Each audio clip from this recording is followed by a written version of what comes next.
हां, बॉलिवूडमध्ये तुम्ही बऱ्याच जणांना दिले, त्या सांगा ना. कारण लार्जर दॅन लाईफ दिसत असतात हे स्टार्स, पण जेव्हा एक फॅन मोमेंट येते म्हणजे तुम्ही हे वेगळंच आहे. आणि नाही का नुसतं चित्र काढणं वेगळं आणि एक थीम घेऊन गणपतीचं त्यांच्या अक्षरातनं काढणं, तर अशा बॉलिवूडच्या आहेत का काही? बॉलिवूडचं म्हणजे कसं सांगू आता तुम्हाला की डी.वाय. पाटीलला तेव्हा क्रिकेटच्या मॅचेस असायच्या, सेलिब्रिटी क्रिकेट लीग.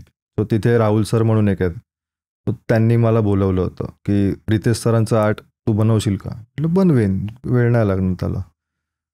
ठीक आहे. आणि अजून कोणाचं बनवायचं? अजून 2 नावं होती तिथे, कपिल शर्मा आणि सलमान खान वगैरे. तर ते बनवलं. त्याच्यावर माझं आणि त्यांचं एक कॉन्व्हर्सेशन झालं होतं की तू हे सेलिब्रिटीचे आर्ट फ्री ऑफ कॉस्ट देतोस का? म्हटलं हां. कशाला?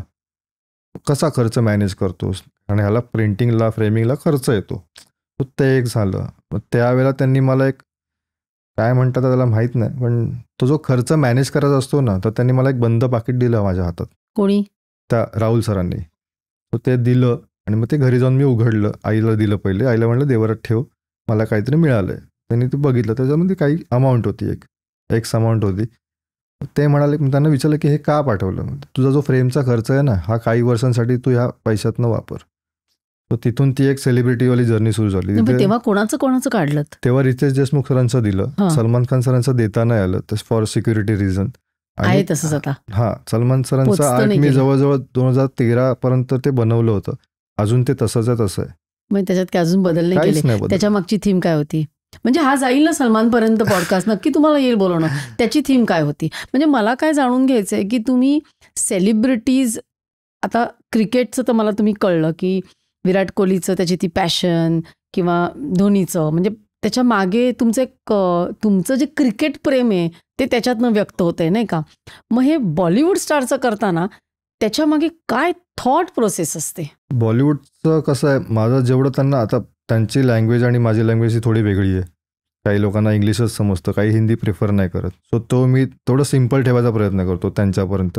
काही लोकांना अगदीच वाटलंच मला की नाही, हा माणूस माझा एकदम फेवरेट आहे, सो मी त्याला तसं देतो. जसं अक्षय कुमारचं होतं की त्याचं स्टेज नेम आहे अक्षय कुमार आणि त्याचं रिअल नाव आहे राजीव भाटिया. सो त्या दोन्ही फ्रेम मी त्याला दिल्या होत्या. अच्छा, खरं आणि हे असं. ओके. मग त्याची थीम काय होती? सिम्पल होतं, बेसिक आणि सिम्पल साधा. कारण तो एकदम शांत, म्हणजे आहे अक्षय कुमारचा स्पोर्टिंगवाला माणूस, पण मला जर त्यांना सांगायचं आहे आणि त्या 1.5 मिनिटात जर मला त्यांना एलॅबरेट करायचं आहे, सो त्या गर्दीमध्ये, त्या ॲटमॉस्फिअरमध्ये मला ते सांगता आलं पाहिजे, त्या गोंगाटामध्ये. सो त्यांना ते कळणं पण गरजेचं आहे, हे काय आहे. एवढा तो टाईम नाही, कारण त्यांच्याकडे वेळ तेवढा नसतो. मला किती समजवायचं आहे त्यांना, त्यांना एक समजवण्यासारखं मी ते सिम्पलच ठेवायचा प्रयत्न करतो. आणि थीम आर्टचा जो प्रकार तो वेगळा आहे, तो मी तुम्हाला थोडं नंतर सांगतो. म्हणजे असं. आणि सलमान खानचं काय, कसं काढलं होतं? सलमानचं सिम्पल आहे, तो पेंटर आहे. तो पाठीमागे ॲबस्ट्रॅक्ट पेंटिंगचा जो एक फॉर्मॅट आहे त्याच्यामध्ये, कारण तो जो पेंटिंग्स करतो सलमान खान ॲक्टिंगच्या व्यतिरिक्त, तर पेंटिंग त्याची हॉबी आहे. तो ॲबस्ट्रॅक्ट पेंटिंगचा बॅकग्राऊंड आहे त्याला. त्याच्यावरती तो म्हणजे ओपन झालेला गणपती आहे. तो कसा आहे, ओपन फेस आहे, उडती सोंड आहे, नाचणारा गणपती आहे. तो नाचण्यामध्ये पण सलमान खानला कोण मागे पकडू नाही शकत, असं तसा आहे तो. डान्सिंग गणपती म्हणतो आपण त्याला. आणि कपिल शर्माचं पण तसंच आहे. तो जो आता जो शो चालू होतो त्या शो प्रमाणे तो बनवलेला गणपती आहे, त्या शोवरला. आणि कुठल्या सेलिब्रिटीचं बनवलं? कपिल शर्माच्या वेळेला मी एक त्यांना स्पेशली दिलं होतं. म्हणजे मला सांगायला खूप अभिमानाने वाटतं की बॉलिवूडचे जे कलाकार आहेत, असं आपल्याला वाटतं की ते ॲरोगंट आहेत किंवा समथिंग, तसं नाही आहे. कारण आलिया भट, कपिल शर्मा आणि अर्जुन कपूर आहे. त्या शोला मी गेलो होतो. माझा मित्र आहे चेतन म्हणून, त्याने मला सांगितलं की असं तुला आर्ट बनवायचं आलिया भटचं वगैरे, तर तू थांबशील का? पण म्हणजे किती वेळ थांबायचं आहे, तुझ्यात पेशन्स किती आहेत? हे जे आर्ट देतो ना मी, त्या आर्टला देताना समोरची व्यक्ती आणि त्या समोरचा पेशन्स, तुझ्याकडे पेशन्स किती पाहिजे, तू ती किती वेळ थांबू शकतोस त्या माणसासाठी. देव परीक्षा बघत असतो. आणि ती जी 1.5 मिनिटाची मुवमेंट येते ना, ती सगळ्यात मोठी आहे माझ्यासाठी. ती व्यक्ती तुम्हाला वेळ देते एवढ्या रात्री 3:30 वाजता ती माणसं माझ्यासाठी आर्ट घ्यायला थांबली होती.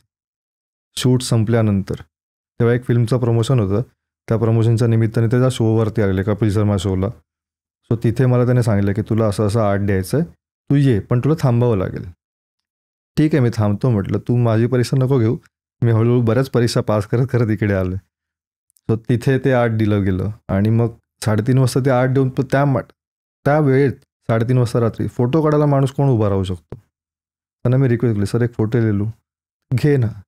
फोटो घेतला आणि 2 दिवसांनी आलिया भट्टचा तो जो व्यक्ती आहे त्याला फोन आला होता की जो आपका बंदा आया था ना, जो आर्ट लेके गणपती का, उसका 8 महीने घर में संभाल के रखा है.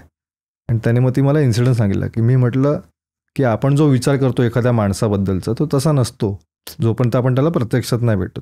ऐकिवात आणि बघण्यामध्ये हा जो फरक आहे ना, त्या फरकामध्ये खूप आहे, ती डिस्टन्स खूप आहे त्या गोष्टीसाठी. अक्षय कुमारचं पण तसंच आहे की एक माझी मैत्रीण आहे, तिथे शूटिंग चालू आहे तिच्या बिल्डिंगमध्ये. सो तिला मी सांगून ठेवलं की ह्या माणसाला ज्या दिवशी मी आर्ट देईन ना, माझं मेन स्वप्न पूर्ण, म्हणजे क्रिकेटवालं स्वप्न तर आहेच, पण अक्षय कुमार त्याचे जे पिक्चर्स आहेत ते बाबांपासून आम्ही बघत आलो आहे, बाबांच्या काळापासून. तो माणूस काच फेवरेट, ॲक्शन करतोय, धाडसी आहे, स्पोर्ट्स पर्सन आहे, तो जो हेल्थची मेंटेन करतो तसं त्याला आर्ट द्यायचं. मग तिने सांगितलं की असं अशी शूटिंग चालू आहे, तू ये. गेलो. मग त्यांची शूट रॅप झालं, त्याच्या जेव्हा चाळीतला त्या लोकांनी सत्कार केला, त्याच्यानंतर मी त्यांचा जो मेन सिक्युरिटी आहे श्री म्हणून, त्यांना रिक्वेस्ट करून ठेवले की सर मी असं आर्ट आणलं. तर त्यांनी सांगितलं की तू लांब राहा, पण मी तुला देणार संधी. ते दाखवलं आणि तो जो मुवमेंट होता ना, मी पहिला फोन बाबांना केला की बाबा मी शेवटी अक्षय कुमारला आर्ट दिलं. तेव्हा बाबा बोलले की मी तरी नाही, पण तू तरी भेटलास त्या व्यक्तीला. सो तशी ती एक जर्नी आहे बॉलिवूडची. आणि मराठी इंडस्ट्रीमध्ये पण बऱ्याच लोकांना आर्ट दिलेत. आलिया भट्टचं काय कसं केलेलं? सिम्पल होतं, म्हणजे जनरल तिचा जो रेड कलर फेवरेट आहे त्याचा यूज केलेला, येल्लो कलर एक आहे तसं. आता मला तेवढं त्यांच्याबद्दल माहीत नाही ना, कारण ती त्यावेळेला न्यूकमर होती. सो त्या गोष्टी माहीत असल्या असतं तर तेवढं मग त्या लेवलला मी केलं. आणि रात्रीपर्यंत द्यायचं आहे तर तो टाईम पण माझ्याकडे कमी होता. जेव्हा मला सांगितलं गेलं मग त्या टाईममध्ये मी जे बसवता आलं तसं मी बसवलं. तो आधी तुम्ही रिसर्च करता? काही वेळेला मी रिसर्च करतो. बेसिकली कसं याच्यात 2 प्रकार आहेत. डिजिटल आर्ट आहे, डिजिटल आर्टमध्ये प्रेझेंटेशन एक वेगळ्या प्रकारे असतं, त्याचं प्रिंटिंग होते आणि मग त्याची फ्रेम करून दिली जाते. आणि लाईव्ह आर्टमध्ये कसं तुमचं पेपरवरती होतं जे मार्कर्सने काढतो, ते इन्स्टंट एखादा दाखवायला की हे कसं घडतं. पण त्याच्यामध्ये फिनिशिंग हा प्रकार वेगळा, जी प्रेझेंट करण्याची पद्धत आहे ती डिजिटल आर्टमध्ये खूप जास्त चांगली आहे. जे दिसण्यावाईज म्हणा किंवा बाकीचे ॲडिशन जास्त करू शकतो आपण त्याच्यात. मग असं लाईव्ह कोणाला दिलंय का, म्हणजे त्या व्यक्तीच्या असं बाजूला राहून ऍक्च्युअली केलं? मराठी सेलिब्रिटीच्या बाजूला उभं राहून केलं होतं. मनीषा केळकर म्हणून ॲक्ट्रेस आहेत. एक पिक्चर आलेला गंमत जम्मत त्या ह्यांचा, मिलिंद कवडेंचा. तर त्यावेळेला मी सगळ्यांचा आर्ट घेऊन गेलेलो आणि त्यांचा आर्ट नव्हतं आणि मला माहीत नव्हतं की ते येणार आहेत. सो त्यांनी असं बघितलं सगळीकडे आणि मग मला विचारलं, अरे माझं आर्ट? म्हटलं 5 मिनटं द्याल का मला? काय करतो? मी बॅगेतनं पेपर काढला, बसलो, बनवून दाखवलं. तर तू एवढा इन्स्टंट आहेस. मग माझी काय? म्हटलं मला माहीत नव्हतं मॅम तुम्ही आलेत, कारण माझ्याकडनं असं कधी घडलं नाही की एखाद्या सेलिब्रिटीला माझ्याकडनं आर्ट राहून गेले. एक तर मी त्याला ऑलरेडी दिलेलं असतं आणि एखाद्या सेलिब्रिटीला मी 2-2 वेळा आर्ट देत नाही, पण ते बोलतात अरे पहिले पण मला मिळालंय, परत तू ते देतोय, तर ते बरं नाही दिसत. ही माझी मेंटॅलिटी आहे, बाकीच्यांची मला माहीत. ही क्लिप शेवटपर्यंत बघितल्याबद्दल खूप खूप धन्यवाद. संपूर्ण एपिसोड बघण्यासाठी खाली दिलेल्या लिंकवर क्लिक करा आणि सर्व काही चॅनलला सबस्क्राईब करायला विसरू नका.